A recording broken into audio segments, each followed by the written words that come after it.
예수님의 마음 중에 그 핵심이 과연 무엇일까? 가장 중요한 핵심 본질을 딱 잡아야 되는데 그게 뭘까? 제가 요한복음 10장 10절에서 발견했습니다. 다 같이 함께 요한복음 10장 10절 영상 봐주세요. 다시 읽겠습니다.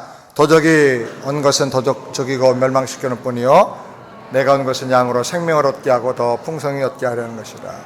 예수님의 마음을 읽을 수 있는데 첫 번째는 생명을 주는 거예요.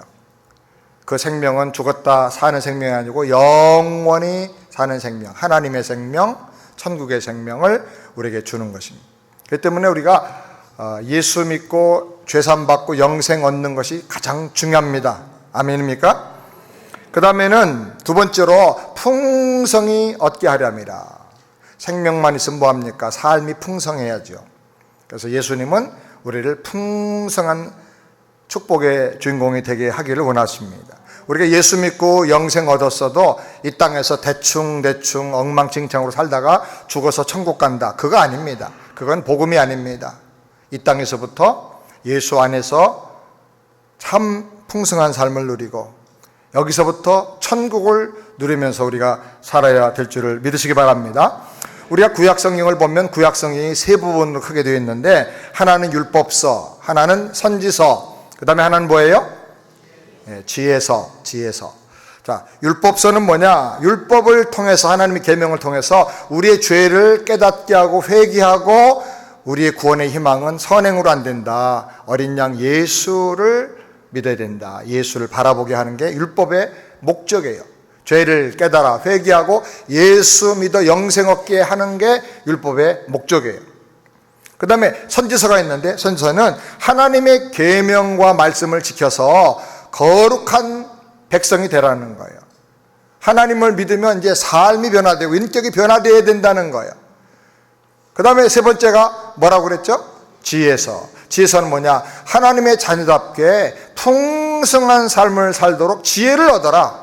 하나님의 번성하게 하는, 형통하게 하는 그 지혜를 가지고 너의 삶, 너의 비즈니스, 너의 가정이 이제는 풍성한 그런 축복을 누리게 되라 하고 주신 게 바로 지혜서입니다. 지혜서 중에 잠언을 보면 하나님의 나라와 하나님의 백성이 어떻게 지혜롭게 경영을 해야 될 것인가. 그래서 저는 잠언을 황실의 경영법이다. 황실의 경영법이다. 왕이 나라를 다스리는 경영의 원리가 이 잠언에 나와 있는 거예요. 우린 다 하나님께서 왕 같은 제사장으로 삼아주셨기 때문에 이 잠언에 나오는 지혜를 잘 배우면 나의 비즈니스, 나의 인생, 나의 가정, 나의 삶 전체가 하나님의 지혜로 아름답게 경영이 되어서 형통하게 되고 번성하게 될 줄을 믿으시기를 바랍니다. 오늘은 이 지혜 가운데 두 가지를 함께 생각하기를 원합니다. 첫 번째로는 물질을 정복하고 관리하는 지혜를 가져라.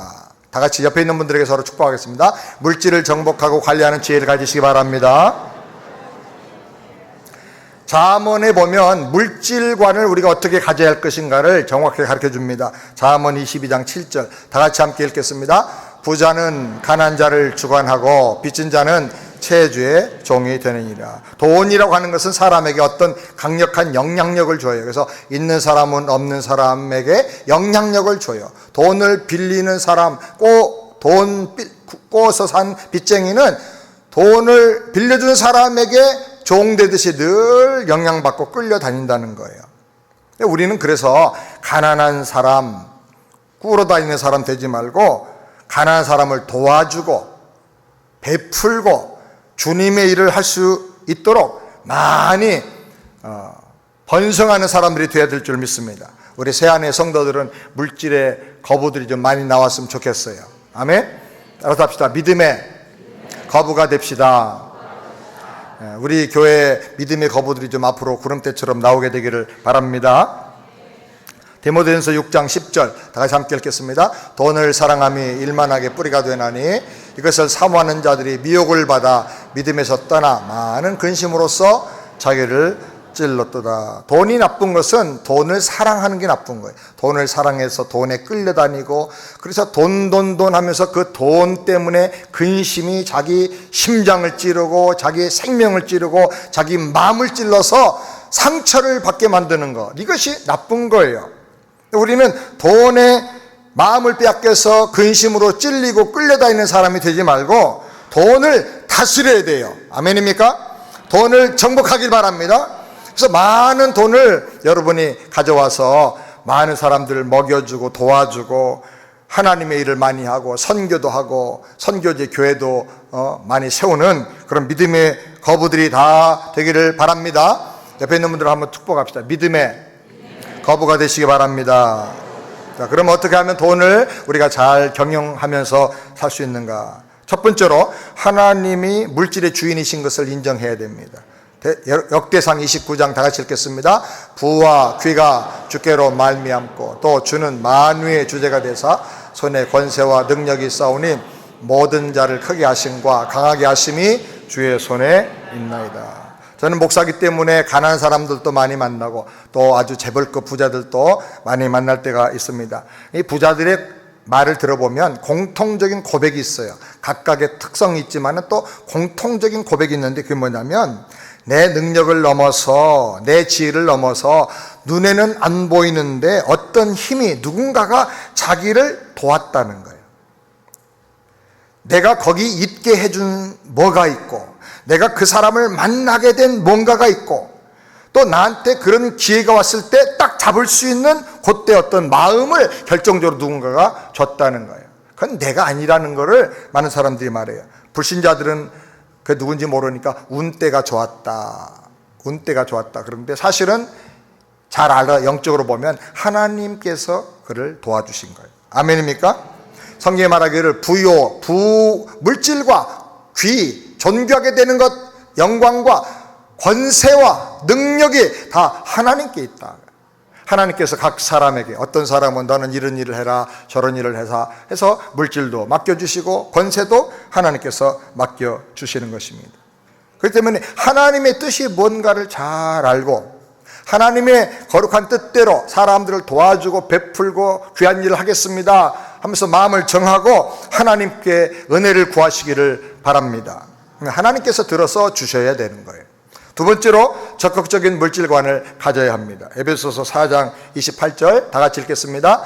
도적질하는 자는 다시 도적질하지 말고 돌이켜 빈궁한 자에게 구제할 것이 있기 위하여 제 손으로 수고하여 선한 일을 행하라. 성경이 가리키는 물질관은 부정적인 게 아니에요. 도둑질하지 말라 그게 아닙니다.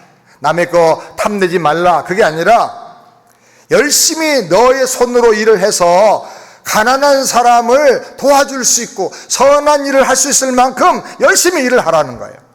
적극적인 물질관이 필요한 것입니다.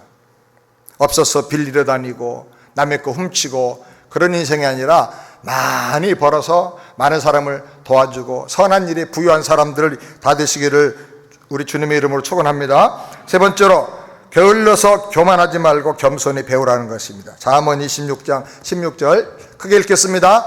게으른 자는 선이 대답하는 사람 7보다 자기를 지혜롭게 여기느니라. 네. 게으른 사람은 움직이기를 싫어해요. 변화를 싫어해요. 그래서 게을르기 때문에 뭘 방패막이로 만드냐면 교만한 마음을 방패막이로 만들어요. 그래서 다 안 되는 거예요. 어디 가서 뭐 듣자 그러면 다 알아. 다 내가 뻔한 얘기야.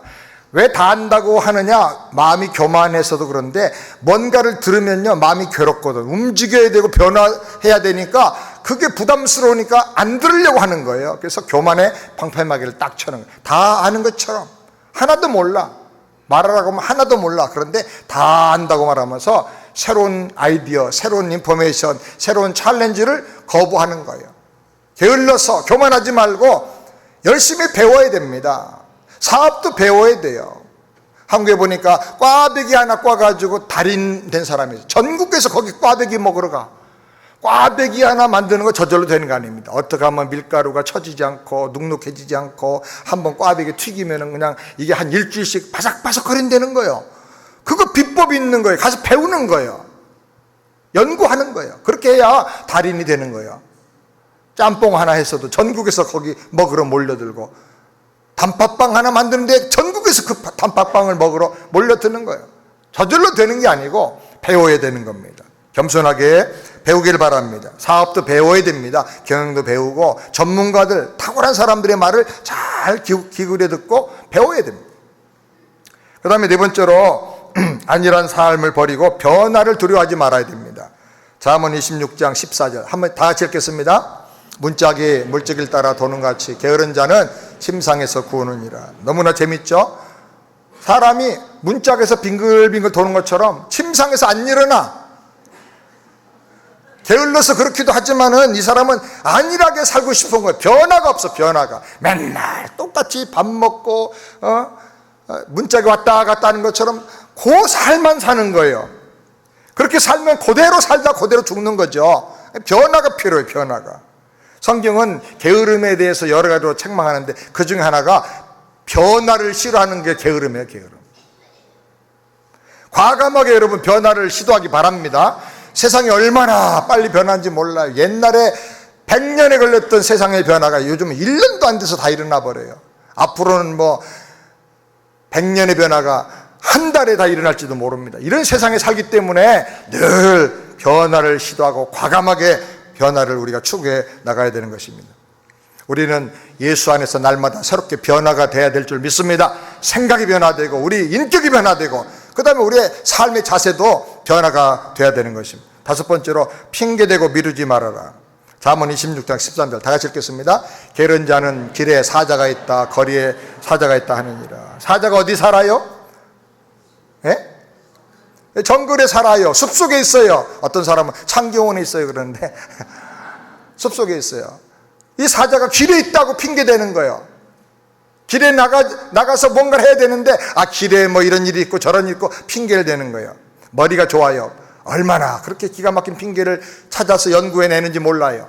핑계를 연구하지 말고 결단을 노력하시기 바랍니다. 핑계를 버려야 됩니다.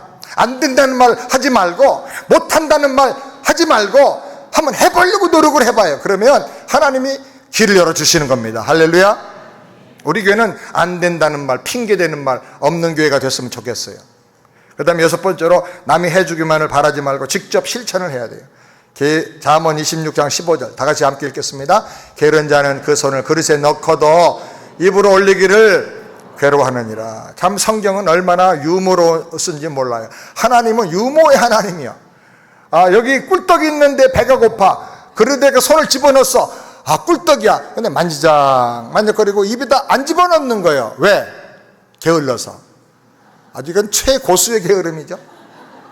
안 올리는 거예요. 예? 누가 먹여주기를 바라는 거예요. 감나무 밑에 앉아가지고 입 벌리고 떨어지기를 바라는, 우연을 바라는 거예요. 이렇게 하면 안 된다는 거죠. 결단을 하고 직접 내가 실천을 하겠다. 그리고 일곱 번째로 기회를 놓치지 말아야 됩니다. 잠언 20장 4절 말씀 다 같이 읽겠습니다. 게으른 자는 가을에 밭 갈지 아니하나니 그러므로 거둘 때는 구걸할지라도 얻지 못하려. 밭을 가는 사람이 여러 종류가 있는데 봄에 밭 가는 사람이 있어요. 부지런한 사람이죠. 가을에 밭 가는 사람이 있어요. 아주 지혜롭고 부지런한 사람이에요. 미리 갈아놔야 돼. 땅이 숨을 쉬고 세균과 벌레들이 다 죽어지고 땅이 아주 옥토가 되는 거죠. 때가 있어요. 씨를 심을 때가 있고 밭을 갈아야 될 때가 있는 거죠. 아무리 좋은 씨라도 심을 때를 지나서 겨울에 심는다, 가을에 심는다 그러면 싹이 안 나는 거예요. 저희 집에 텃밭이 있는데 씨마다 보면 그 뒤에 보면 파종 시기 해가지고 몇 월 달부터 몇 월 달까지 그때 심어야 돼요. 그거 지난 다음에 심으면 이상한 게 나와요. 여러분 이건 무슨 말입니까? 기회가 올 때 놓치지 말라는 거예요. 지금 씨를 심어야 될 때면 빨리 심으라는 거예요. 오늘 못했으면 다음이라도 해서 일주일 요 기간을 넘기지 말라는 거예요. 여러분 하나님께서 우리에게 늘 기회를 주세요. 봄에는 씨를 심고 가을엔 자라게 하고 물 주고 경작하고 가을엔 뭐 하죠? 추수하고 거두고. 그래서 씨를 봄에 심으면 여름 저절로 지나가고 가을에는 막 수확이 많아지고 겨울은 등 따뜻하고 먹을 게 많고 풍성하고 배부른 겨울이 되는 거예요. 그러면 그 종자를 가지고 또 그 다음에 또 심는 거예요. 한 번 심으면요 계속해서 멀티플리케이션을 할 수가 있어요. 하나님 여러분에게 믿음의 기회 주시고 또 여러 가지로 공부할 수 있는 기회 주시고 다 기회를 주시는데 선교도 기회가 있어요. 지나면 안 되는 거예요. 지금 북한도 그렇고 중국도 그렇고 선교사님들 다 쫓겨나갔어요. 선교할 수 있는 기회가 있었는데 그때가 놓쳐서는 안 되는 거예요. 지금 모든 것이 다 때가 있는 것입니다. 여덟 번째로 마음에 결단하고 계획을 세워야 됩니다. 다음은 16장 9절 다 같이 함께 읽겠습니다. 사람이 마음으로 자기 길을 계획할지라도 그 걸음을 인도하는 자는 여호와시니라. 사람들은 그렇게 생각합니다. 내가 아무리 계획을 세워도 하나님이 인도하지 않으면 안 돼. 그러니까 계획 세우는 거 조심해야 돼. 계획을 너무 믿지 마라. 그렇게 얘기하는데 이 본문의 원래의 뜻은 하나님께서 우리의 인생길을 인도하시는데 계획은 사람이 세워야 된다 그 말이에요. 내가 계획을 세우지만 계획도 하나님 뜻대로 세우고 하나님 이 계획대로 되도록 인도해 주세요 하고 하나님께 맡기고 하나님 인도하심을 늘 구하면서 나가라 하는 것입니다. 하나님께서 여러분의 걸음을 인도하시고 인도해 주세요. 여기까지 오게 하신 것, 오늘 또 예배 시간에 이 말씀 듣게 하신 것, 또 우리 회장님 간증도 듣게 하시는 것, 이거 다 우연한 일이 아니에요. 아멘입니까? 하나님 오게 하셨어요. 그런데 이걸 통해서 받은 은혜와 감동과 도전과 어떤 하나님의 말씀이 있다면 이제 여러분이 그걸 붙잡고 계획을 세워야 되는 거예요. 계획을. 우리 길을 계획을 세워야 되는 것입니다. 목표와 계획은 내가 세웁니다. 하나님 뜻을 분별하고 세우고 기도하고 나가면 하나님이 우리 앞길을 인도해 주시는 것입니다. 저는 하나님 아버지, 저는 세계 선교를 위해서 쓰여지는 사람 되게 해주세요. 제가 한 50년 전에 부름을 받고 신학교를 갔는데 저는 공고 졸업하고 여러분 말씀드렸죠? 영어를 하나도 안 배웠어요. 1년에 레슨 1만 가르쳤어. 2학년 때 레슨 1. 그래서 고등학교 3학년 동안 레슨 3만 배웠어요. 레슨 3만. 그래 뭐 영어가 안 되죠. 근데 신학교 가니까 다 영어가 뭐 신학의 전부가 어학이라고 해도 과언이에요. 영어 해야죠, 독일어 해야죠, 라틴어 해야 되죠, 또 그리크 해야 되죠, 히브리 해야 되죠. 와, 오마이. 그래가지고 제가 하나님 착각으로 저를 부르신 거 아니라면, 하나님 혹시 착각하시가 저를 부른 게 아니라면 영어 본토 미국 가서 배우게 해주세요. 그리고 세계 50나라 이상 다니면서 복음 전하게 해주세요. 세계 다니려면 그 당시에는요 영어로 이름 쓸 수 있고 말할 수 있어야 되잖아요. 공항 나가려면. 그런 거 다 하나님 앞에 기도했어요. 못하지만 내 실력으로 되는 게 아니고 하나님의 은혜로 될 것을 믿고 기대하면서 그렇게 기도를 한 거예요. 하나님, 저는 세계 50나라 이상 다니면서 복음 전하게 해주세요. 저는 교회 다닌 지도 얼마 안 됐는데 말씀도 모르고 아무것도 모르고 목회도 제대로 못하고 교회가 뭔지도 몰라. 근데 은혜 받고 교회 신학교를 갔으니까 하나님 저를 쓰시려면 10,000명 이상 전도해서 목회하게 해주세요. 그런 거 기도했어요. 그 기도 제목 다 잊어버리니까 그냥 성경책에다 적어놓고 그 밑에다가 약속의 말씀 또 적어놓고 계속 읽으면서 주야로 기도했어요. 근데 지금 지나놓고 보니까 하나님이 다 이루어 주셨어요. 목표는 하나님의 말씀에 근거해서 계획을 내가 세워야 돼요. 그리고 기도하는 거예요. 그렇게 기도하는 가운데 내 믿음이 커지고 인격이 변화되고 하나님께서 나를 부족한 부분은 채워서 점점 다듬어 주시는 것입니다. 저는 인재들을 키워내는 인생을 살고 싶습니다. 여러분, 뜻을 정하고 계획을 세워서 기도하시기를 주의 이름으로 축원합니다. 내 믿음대로 될지어다 했는데 다른 곳에 보면 내 소원대로 될지어다. 소원과 믿음은 항상 같이 가는 거예요. 믿음은 바라는 것들의 실상이라 그랬어요. 하나님 약속을 여러분에게 주셨으면 그걸 딱 품고 여러분의 소원대로 만들고 그걸 꿈꾸면서 계획을 짜고 기도하고 그리고 주님 앞에 나가면 하나님께서 어느 사이에 여러분의 인생을 변화시켜 줄 줄을 믿으시기 바랍니다. 그 다음에 9번째로 나눠주고 베풀고 드리는 사람이 되시기 바랍니다. 나눠주고 베풀고 드리는 사람이 돼요. 잠언 11장 25절 다시 함께 읽겠습니다. 구제를 좋아하는 자는 풍족하여질 것이요 남을 윤택하게 하는 자는 윤택하여지리라. 한국에서 우리 손이 처남 조영원 장로님이랑 가족들이 오셨어요. 그래서 가족들과 오래간만에 함께 시간을 많이 보내게 됐는데 우리 조 장로님과 함께 어느 날 대화하는 중에 지나가면서 이런 얘기를 했어요. 이분이 이제 국세청장도 하셨고 한국의 세무사 협회 회장도 하셨고 많은 뭐 정치계나 경제계 인물들을 많이 만나시니까 이런 얘기를 해요. 큰 부자들은 작은 돈을 많이 써야 큰 돈이 따라온다는 걸 아는 사람들이래요.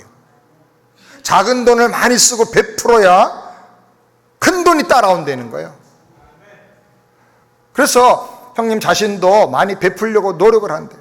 제가 들어보니까 1년에 몇 억씩을 장학금으로 또 학교 지어주고 장애자들 도와주고 하는 대로 학교도 짓고 하면서 쓰는 거예요. 돈이 있어서 쓰는 게 아니라 쓰는 믿음이 있어서 쓰는 거예요. 그러니까 하나님이 더 주시는 거예요. 구제하고 나누고 베풀고 하니까 많은 사람들이 와가지고 정말 당신은 믿을 수 있다. 당신은 돈 생기면 엉뚱한 데 쓰고 정말 좋은 데 쓴다. 그래가지고 막 많은 돈을 갖다 주는 거예요. 이거 대신 쓰라고. 좋은 데 써달라고. 그래서 하나님 말씀이 참 그대로 맞구나. 구제를 좋아하는 자는 풍족하여질 것이고 남을 윤택하게 하면 윤택하여진다. 주변에 사람들이 자꾸 찾아와서 도와주고 협력하고 그렇게 하는 것입니다. 여러분, 베풀고 나누고 섬기는 사람 되기를 주의 이름으로 축원합니다. 무언가를 내가 갖는다는 것은 그걸 가지고 나누고 베풀 수 있는 힘을 내가 갖는다는 뜻이에요. 내가 가지고 있어서 절대로 보람 있고 만족한 게 아니에요. 1,000억 있고 몇 백억 있다 하더라도 그걸 가지고 있는 것은 그냥 든든함 하나밖에 없어. 그리고 이거 지키려는 걱정 근심밖에 없어. 그러나 이것을 보람 있게 쓰고 나눌 때 얼마나 보람과 기쁨이 생겨나는지 모르는 것입니다. 10번째로 쌓은 물질을 초월해서 하나님을 구하시기를 바랍니다. 욥기 22장 24절 다 같이 함께 읽겠습니다. 내 보배를 진토에 버리고 내 오빌의 금을 강가에 돌에 버리라. 그리하면 전능자가 내 보배가 되시리라. 돈을 많이 버는데도 믿음이 필요한데 그 벌어서 엄청나게 많아진 그 돈을 과감하게 버려야 돼요. 버려. 여기 버린다는 말은 상징적인 뜻인데 이거 내 거 아니야. 이것이 나의 전부가 아니야. 이것이 나의 생명이 아니야. 돈에 대한 집착을 버려야 돼요. 버려야 돼요. 이거 하나님 거야. 버리고 나면 어떻게 되냐? 전능자가 너의 기쁨이 되어주신다. 돈보다 전능하신 하나님이 정말 더 큰 은혜와 사랑으로 나의 생명, 나의 기쁨, 나의 능력 되어주신 것을 내가 경험하게 되는 겁니다. 할렐루야. 그리고 하나님께서 너의 얼굴을 들고 다니게 해주신다. 영광스러운 사람, 존경스러운 사람 되어가지고 막 그 사람 얼굴 들고 다니는 거예요. 그 사람들이 다 보고 감동을 받는 거예요. 그리고 하나님께서 너의 기도를 들어서 너의 모든 경영하는 것을 다 이루어 주신다. 자녀들도 잘 되고 다 잘 되게 되는 것입니다. 돈을 많이 버시기 바랍니다. 그거 초월했어요? 다시 한 번 더. 돈을 많이 예수 이름으로 버시기 바랍니다. 근데 돈을 초월하시기 바랍니다. 돈을, 물질을 초월해. 이 돈 가져보니까 이거 아무것도 아닙니다. 나는 하나님이 더 줬습니다. 하나님 없으면 나는 안고 없는 찐빵입니다. 하나님께 믿음을 고백하고 사랑을 고백해요. 그래서 돈을 초월함으로 물질을 정복하고 다스리기 바랍니다. 할렐루야. 제가 가지고 있는 물질은 하나님께서 만드신 것인데 선한 것도 악한 것도 아닙니다. 근데 이것을 인간이 타락할 때 악한 마귀가 이 물질을 악의 도구로 많이 갖다 사용하고 있어요. 우리 그리스도인들은 정신을 차리고 왕권과 번성의 복을 받아서 이 중간에 있는 물질을 다 빨리 가지고 와야 돼. 누가 가져가기 전에? 마귀가 악의 도구로 가져가기 전에 빨리 가지고 와서 이걸 하나님 영광 드러내는 도구로, 사람을 살리는 도구로, 사람들을 도와주고 섬겨주는 그런 도구로 이것을 여러분이 적극적으로 사용하시길 바랍니다. 그래서 경영도 믿음의 전쟁이에요. 영적 전쟁이에요. 하나님의 뜻대로 하나님 말씀대로 잘 경영해서 물질을 잘 관리하는 믿음의 거부들 다 되기를 바랍니다. 저는 세계 복음화를 위해서 기도합니다. 100나라 이상 다니면서 복음이 증거되고 교회가 활성화되고 선교지가 다시 복음으로 소생하게 되기를 위해서 기도합니다. 저는 미래의 지도자 양성을 위해서 기도합니다. 여기 아틀란타 올 때 100명 이상의 우리 학생들을 키울 수 있는 기숙사를 좀 지어서 우리 세안교회가 그 아이들 다 믿음으로 어댑트해가지고 신앙을 심어주고 말씀으로 훈련시켜주고 세계적인 인재들로 공부도 하게 하고 막 세계의 모든 비전을 줘가지고 온 세상으로 보낼 수 있는 그런 교회가 되면 좋겠다. 앞으로 이민교회는 이민자들이 안 들어옵니다. 한국 경제가 좋아지기 때문에. 일본도 노비자인데 일본 사람들이 미국에 잘 안 오지요. 왜? 자기 그냥 고향에서 살고 싶은 게 거기다 편하니까. 근데 한국은 있는 거라고 하는 사람밖에는 자원이 없어요. 땅도 좁아요. 뭐 그렇다고 무슨 자원이 많은 것도 아니에요. 사람 자원밖에 없어요. 그런데 이 사람이 세계적인 인재가 되려면 해외 나가서 세상을 보고 공부를 해야 돼. 그래서 유학을 보내야 되는데, 옛날에는 엄마는 한국에 직장 다니고 아빠는 또 여기 나오고, 아빠가 또 한국에 있고 엄마가 있고, 기러기 가족이 되어 있다 보니까 아이들은 공부시켰는데 다 가정에 파괴가 생기고 어려운 문제가 생겼어요. 근데 기러기 가족이 되면 안 돼. 그래서 이제 그 역할을 교회가 대신 해주면서 아이들을 보내면 교회가 서너 명씩 이렇게 한 사람씩 해서 튜러를 붙여주고 믿음으로 어댑트해서 잘 키워가지고 신앙생활 해가지고 세상으로 파송하는. 그러면 부모님들이 1년에 한두 번씩 와서 아이들 잘 보고 예배드리고, 그러면 이민교회도 부흥하고, 한국에 또 우리 고국 대한민국 만세 될 수 있도록 이렇게 인재들도 키워내고, 앞으로 이런 일을 좀 해야 되겠는데 하나님께서 언제 그걸 하실지는 모르겠어요. 기도합니다. 여러분에게 말씀드린 이유는 우리 젊은이들이 꿈을 갖고 믿음을 가지고 그런 일들을 좀 하게 되기를 바랍니다. 아멘. 그 다음에 큰 두 번째, 나의 종말을 알고 준비하는 지혜를 가져야 한다 하는 것입니다. 인생의 지혜는 죽음을 생각하면서 사는 것입니다. 1번 전도서 7장 4절을 우리 다 같이 함께 읽으실까요? 지혜자의 마음은 초상집에 있으되 우매자의 마음은 연락하는 집에 있느니라. 어리석은 사람은 다가오는 미래를 전혀 준비하지 못하고 주어진 현실만 즐기면서 살아요. 그래서 우매자의 마음은 늘 파티하고 먹고 마시고 즐기는 데만 가 있는 거예요. 어떻게 하면 더 즐기며 살까? 근데 지혜자의 마음은 초상집에 가 있는다 그랬어요. 교회에서도 보면 초상집에 예배 드린다 그러면 좀 덜 오고, 결혼잔치다 그러면 좀 더 많이 오세요. 우리 교회도 이제 지혜자들이 많아지길 바랍니다. 초상집에 많이 가요. 위로도 하고 가서 배울 게 있어 생각을 하게 되는 거예요. 우리에게 다 다가오는 게 있는데 그게 뭡니까? 전도서 7장 2절 다 같이 함께 읽겠습니다. 초상집에 가는 것이 잔치집에 가는 것보다 나으니 모든 사람의 결국이 이와 같이 됨이라. 산자가 이것에 유심하리로다. 모든 살아있는 사람이 다 이렇게 가야 된다는 거예요. 그러니까 살아있는 동안에 여기 마음을 쓰면서 생각하고 그날을 준비하고 살아야 돼요. 사업도 논문을 쓰든지 공부를 하든지 결론을 잘 내려야 돼. 결론을. 우리 인생의 결론의 순간이 점점 다가온다. 그러니까 여기 마음을 쓰고 준비하면서 살아야 된다는 겁니다. 두 번째로 죽음의 증상들을 보면서 때를 준비해야 합니다. 죽음은 그냥 오지 않고요, 반드시 선발대로 수많은 증상들을 먼저 보내요.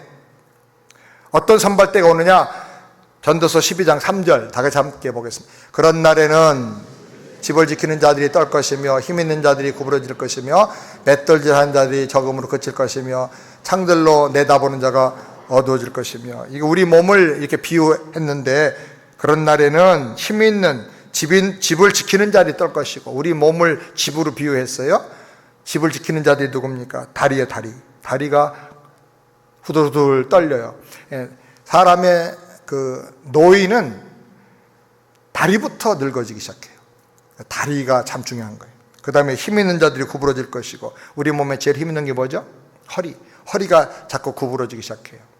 그 다음에 맷돌질 하는 자들이 적어지고 그쳐진다 그래요. 맷돌질은 누가 하죠? 우리 이빨, 치아가. 그런데 이 치아가 썩고 빠지고 잇몸에 문제가 생겨가지고 딱딱한 거 못 먹어.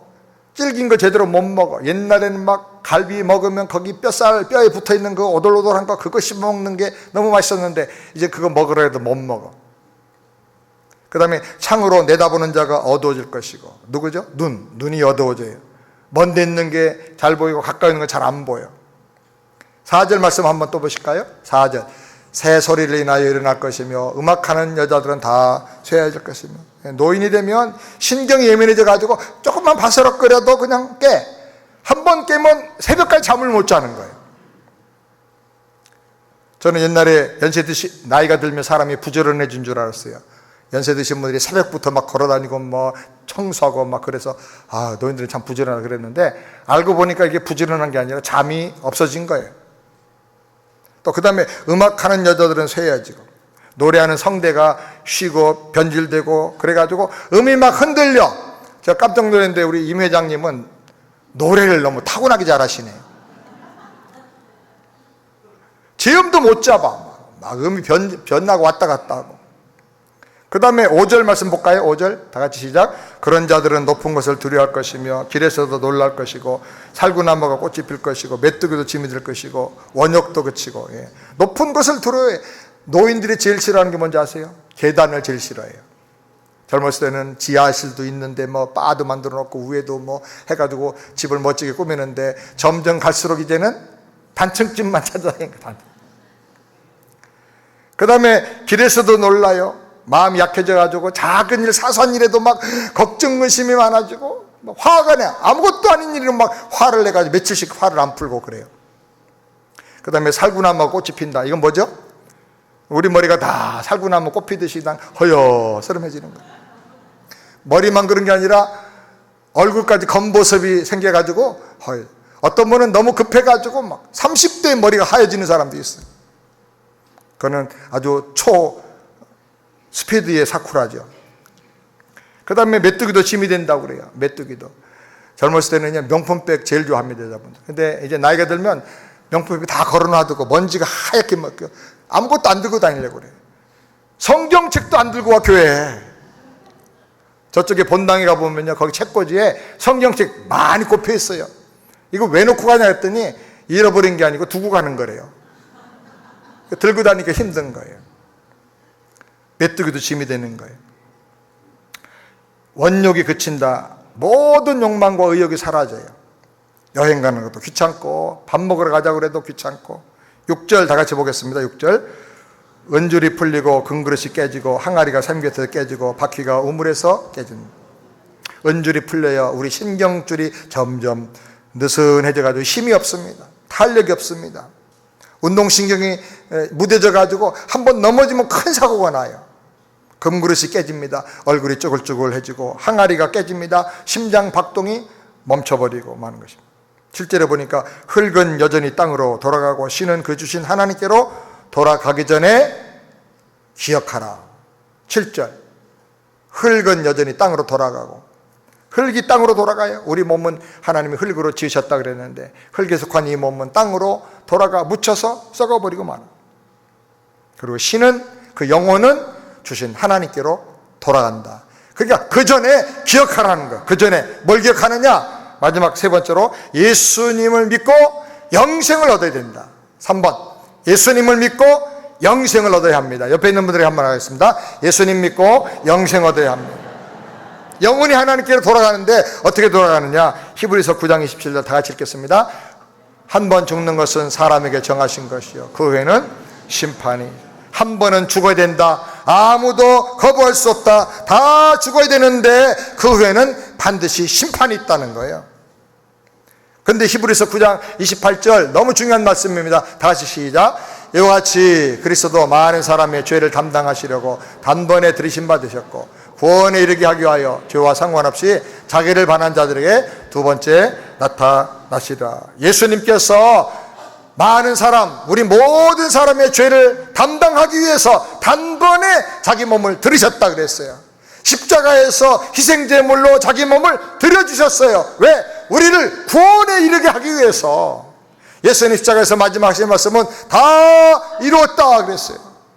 헬라말로 테텔레스타이, 영어로 paid off, 계산 끝냈다 그 말이에요. 내 죄값에 대한 계산 다 끝냈다. 내가 당할 저주 계산 다 끝내고 구원을 다 이뤘다 그 말이에요. 아멘.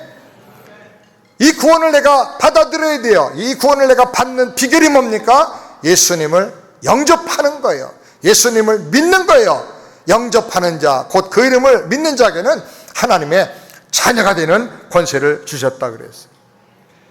우리 13절 말씀은 마지막 구절인데 다 같이 함께 읽겠습니다. 이래 결국을 다 들었으니 하나님을 경외하고 그 명령을 지킬지어다. 이것이 사람의 본분이니라. 이 모든 이야기를 다 들었으니 하나님을 경외하고 그 명령을 지켜라. 하나님의 명령이 뭘까요? 하나님의 가장 중요한 명령은 뭐 도둑질하지 말라, 간음하지 말라 그런 게 아니고 하나님의 가장 중요한 핵심 명령은 예수 믿고 영생 얻어라 그거예요. 따라서 합시다. 예수 믿고 영생 얻어라. 이것이 하나님이 우리에게 주시는 가장 중요한 명령이고 하나님의 가장 중요한 뜻인 것입니다. 하나님이 세상을 이처럼 사랑하사 독생자를 줬으니 이는 누구든 저를 믿는 자마다 멸망하지 않고 영생을 얻게 하려 하십니다. 이것이 하나님의 가장 중요한 뜻인 것입니다. 제가 이런 말을 들었는데, 사람이 잘 들었어요. 국어를 배우면 주제를 알아야 되고 산수를 배우면 분수를 알아야 된대. 인간이 죄인이라고 하는 것이 이게 주제예요, 주제. 인간은 죄인이기 때문에 영원히 멸망당할 수밖에 없다. 이게 우리 인생에 대한 주제를 아는 거예요. 그런데 예수님이 내 모든 죄를 다 담당하셨기 때문에 그 예수님을 나의 구주로 믿으면 죄사함 받고 영원한 천국의 주인이 된다, 하나님 자녀가 된다. 이게 우리가 알아야 될 분수인 거예요, 분수. 사랑하는 여러분, 예수 믿고 영생 얻으시기를 주의 이름으로 축원합니다. 기도하겠습니다. 하나님 아버지, 우리 새안의 성도들은 지혜 중에 최고의 지혜를 얻어서 믿음의 거부가 되어 하나님께 영광 돌리고 하나님이라며 수많은 사람을 도와주고 섬기는 사람 되게 하여 주시옵시고, 다 영생 얻고 예수 영접하여 구원의 백성, 천국의 백성으로 승리하며 살게 하여 주시옵소서. 예수님 이름으로 기도드리옵나이다. 아멘.